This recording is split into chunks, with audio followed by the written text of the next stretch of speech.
Pekerjaan istri Kompol Imade Yogi Purusa utama polisi yang gagal jadi jenderal polisi.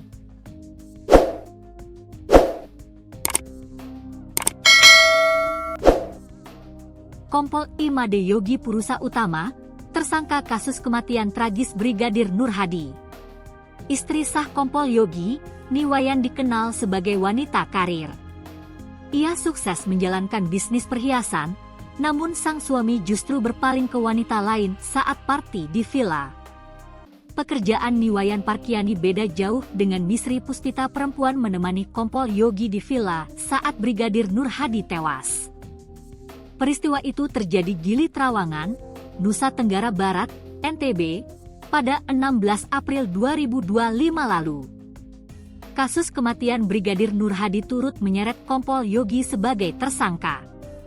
Selain Yogi, polisi juga menetapkan Ibda Haris Chandra sebagai tersangka. Bahkan wanita yang disewa Kompol Yogi, Misri Puspitasari, juga ikut menjadi tersangka. Reaksi istri dari Kompol Imade Yogi Purusa utama saat mengetahui pesan Misri Puspitasari dalam kasus kematian Brigadir Nur Hadi di villa kawasan. Pengacara Kompol Yogi, Suhartono, mengatakan, keluarga sudah mengetahui tentang tindakan tersebut dan kondisi keluarga Kompol Yogi setelah mengetahui soal keberadaan Misri. Menurutnya, perasaan keluarga begitu hancur, ditambah lagi Kompol Yogi harus dipecat dan dipenjara. Keluarga tentunya pasti hancur. Apa yang terjadi di luar ini vonis, padahal penegakan hukum sedang berlangsung. Mudah-mudahan keluarga sabar menghadapi, katanya. Ia menekankan, narkoba dan wanita dalam kasus kematian Brigadir Nur Hadi masih dalam bentuk misteri. Ini semua menjadi misteri kan, katanya.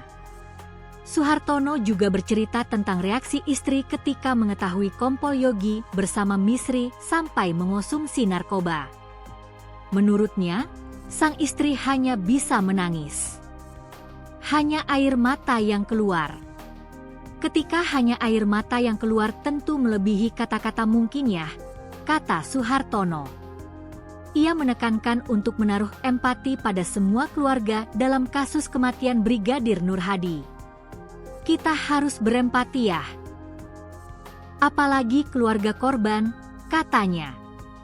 Istri Kompol Yogi bernama Niwayan Parkiani. Ia memiliki sejumlah bisnis, mulai dari barbershop sampai bisnis perhiasan.